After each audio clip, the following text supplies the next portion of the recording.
जोहार आप सभी को झारखंड मैथ जोन के इस प्लेटफॉर्म में। मैं अध्याय 1 क्लास 10 का मैं बता रहा था, उसमें मैंने लेक्चर 4 तक मैंने बताया था, उसमें कुछ समीकरणों को बताया था मैंने। एक प्रश्न 1 प्रश्न 2 बताया था, उसके बाद निम्नलिखित, अब उसके बाद तीसरा इक्वेशन है हमारे पास बचा हुआ था, मैंने उसको इसमें बताने का कोशिश किया लेक्चर 5 में, ठीक है ना।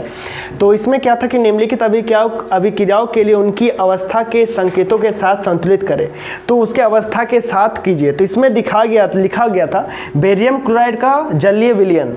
जब भी आपके पास कहीं भी अगर देख लीजिए, जब भी विलयन जलीय विलयन लिखा रहेगा, जलीय विलयन आपके पास लिखा रहेगा या विलयन लिखा रहेगा, तो आप समझिएगा क्या, उसको विलयन लिखा रहेगा तो उसमें समझिएगा कि उसमें जो उसका नोटेशन होगा, संकेत बोला गया है यहाँ पे, संकेतों के साथ लिखिए, संतुलित कीजिए। तो संकेत किसे बोलते हैं, इसको बोलते हैं संकेत। इसके लिए जलीय विलयन के लिए अगर होगा तो जलीय लगा दीजिएगा और उसके साथ विलयन, तो उसमें क्या होगा, एक्वस AQ लिखना पड़ेगा, एक्वस, ठीक है ना।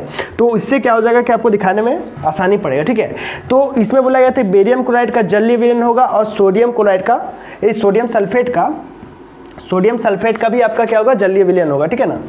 तो जलीय विलयन को लिखने के लिए यानी विलयन होगा, उसको जब रिएक्शन किया जा रहा है, मैंने कि ठीक है ना, अभिक्रिया किया है, तो उसके द्वारा बना क्या, सोडियम क्लोराइड बना, वो भी जलीय विलयन बना और उसके साथ बेरियम सल्फेट अवक्षेप के रूप में निकल गया। अवक्षेप मतलब कि अवक्षेप जैसे कि इसमें सॉलिड के रूप में दिखाया गया, अवक्षेप नीचे की तरफ सेटल हो जाते हैं। अगर आपसे कोई पूछे कि अवक्षेप किसे कहते हैं, तो आप क्या बताइएगा कि अवक्षेप वैसे मैंने अभिक्रिया के फलस्वरूप जो होते हैं, वैसे रिएक्शन या वैसे अभिक्रिया जिसमें अभिक्रिया होती है, उसके फलस्वरूप क्या हो जाता है, कुछ अवक्षेप बच जाती है। अवक्षेप मतलब कि गंदगी, यानी वो जो होता है सेटल डाउन हो जाती है, वो जो बीकर आप जिसमें लिए हैं वो उसके नीचे में जमा हो जाती है गंदगी के रूप में, ठीक है। और वो किस रूप में जमा रहती है, सॉलिड के रूप में आपके जमा होती है, ठीक है ना, ठोस के रूप में। तो इसीलिए हमने बेरियम सल्फेट को सॉलिड के रूप में दिखाया है, ठीक है। तो ये हो गया, लेकिन मुझे इसे बैलेंस करना, उससे पहले मैं दिखा रहा हूँ कि क्या होता है एक्वस का मतलब।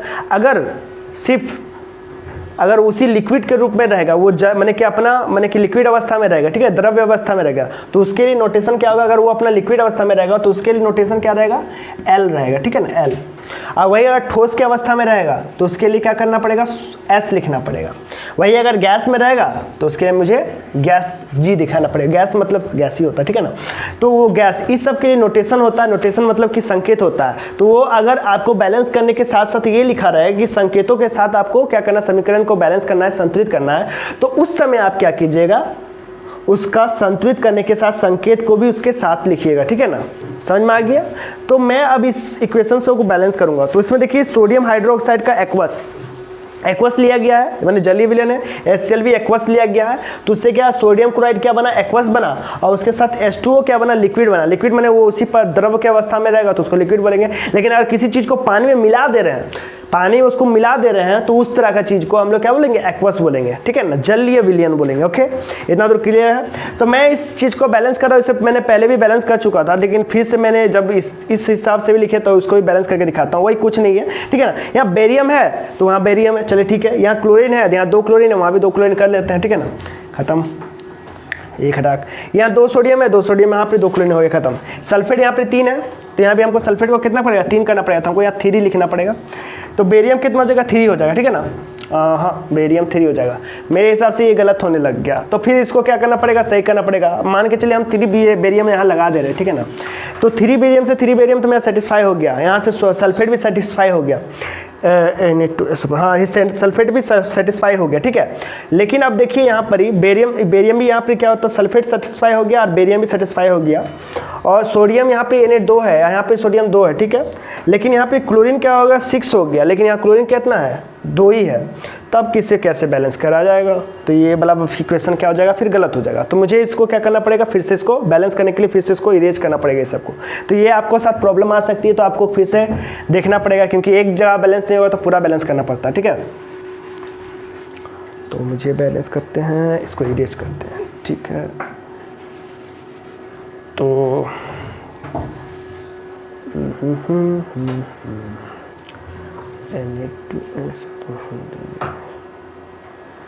यहाँ पर ही मैंने गलत लिखा हुआ है, यहाँ पर Na2SO4 होल 3 नहीं होगा, Na2SO4 होगा, ठीक है ना, Na2SO4 होगा, ठीक है।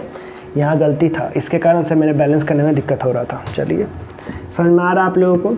इसको करने के लिए क्या किया आता है, आपने 9th में सीखा था, ठीक है ना, कि जैसे Na+ होगा ना, तो आपने देखा था कि Na+ होगा आपके पास, इसमें +1 होता है और यहाँ पर SO4 के पास क्या होता है -2 होता है। तो हम लोग क्रिस क्रॉस मेथड जानते हैं और इस प्रकार से क्या हो जाता है कि Na2 लिखते हैं इधर और SO4 लिखते हैं। मैंने जल्दी में इसको यहाँ पे गलत लिखा हुआ था, ठीक है, तो इसके कारण से गलत आ रहा था इक्वेशन। तो ये चीज़ को देख लीजिए, ये हम लोग 9th में सीख चुके थे, ठीक है ना, कि इसका 2 इसका माइनस को साइन को जरूरत नहीं होता है, सिर्फ 2 यहाँ पे है तो इसे 2 Na2 कर दिए और इधर SO4 कर दिए, ठीक है। ये लिखा रहता है, ये वैलेंसी होता है उसका, वो दिखाने के लिए मैंने ये कर दिया कि रिएक्शन को इस तरह सेटिस्फाई हो गया, ठीक है ना।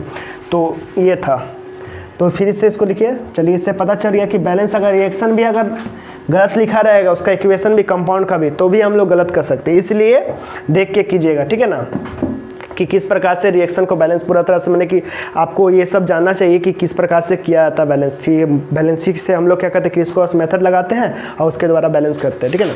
तो ये चीज़ें होती है। तो इसमें अब फिर से हम लोग बैलेंस करते हैं। तो यहाँ पर देखिए क्या हो रहा है कि यहाँ 2 सोडियम है, ठीक है, और यहाँ पे Na2 है और यहाँ पे बेरियम का दिखा, क्लोरीन यहाँ 2 है, ठीक है ना।